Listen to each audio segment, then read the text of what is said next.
sister raised her glass at our father's funeral and said, "I've been waiting for this day my whole life." The priest had just finished speaking when my sister Noreen started laughing. Not a quiet laugh, not a nervous laugh that sometimes happens at funerals when grief does strange things to people.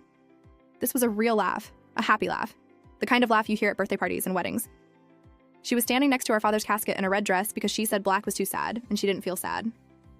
I had asked her that morning to please wear something appropriate. She told me I wasn't the boss of her. Our father had died 3 days earlier from a stroke. He was 74 years old and had been healthy until the moment he wasn't.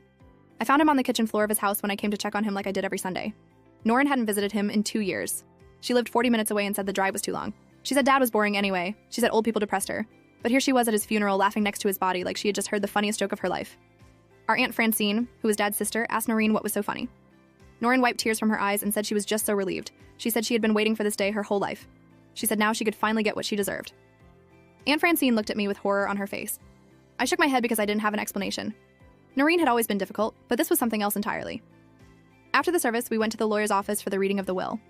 Our father had been a careful man who planned everything in advance. He had told me years ago that his will was updated and clear and there would be no confusion when the time came. I believed him because Dad was not a man who left loose ends. The lawyer, whose name was Mr. Feldman, opened the folder and started reading. He explained that our father's estate consisted of his house, which was paid off and worth around $300,000, his savings, which totaled about $80,000, his car, which was old but functional, and a storage unit that contained furniture and personal items.